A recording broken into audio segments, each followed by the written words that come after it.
Halo semuanya, selamat datang di channel YouTube Android TV. Di video kali ini saya akan membagikan tutorial kepada teman-teman cara menghapus daftar nomor panggilan cepat di HP Samsung A03. Sebelum kita masuk ke tutorialnya, jangan lupa untuk teman-teman subscribe dulu channel YouTube ini dan jangan lupa juga untuk nyalakan tombol loncengnya supaya kalian selalu dapat updatean terbaru dari channel YouTube Android TV. Oke, kalau gitu langsung saja kita masuk ke tutorialnya.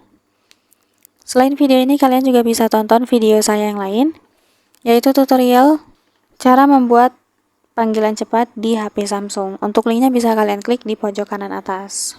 Oke, untuk teman-teman yang sudah menambahkan beberapa nomor ke dalam daftar panggilan cepat, nah mungkin ada salah satu atau dua nomor yang sudah tidak dipakai lagi, atau mungkin sudah ganti nomor ya teman-teman.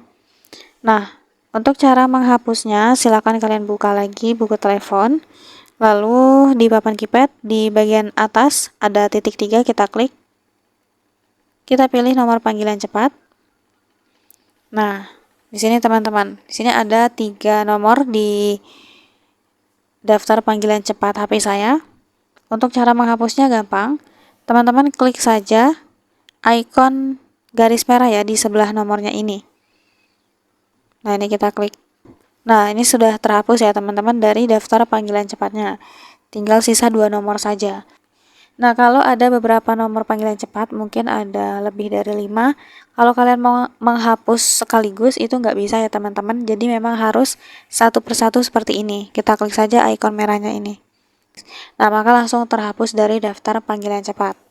Nah, sekarang kita coba ya teman-teman. Tadi panggilan cepatnya itu di nomor 2, 5, dan 7.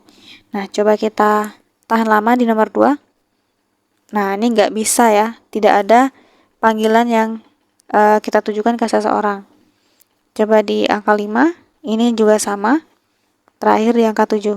Nah, tidak ada nomor yang didaftarkan di nomor 7 ini untuk masuk ke dalam panggilan cepat. Jadi berarti nomor tadi sudah berhasil terhapus dari daftar panggilan cepat. Seperti itu. Jadi caranya gampang sekali untuk teman-teman coba. Sekian dulu tutorial di video kali ini. Semoga tutorial yang saya bagikan bermanfaat dan selamat mencoba.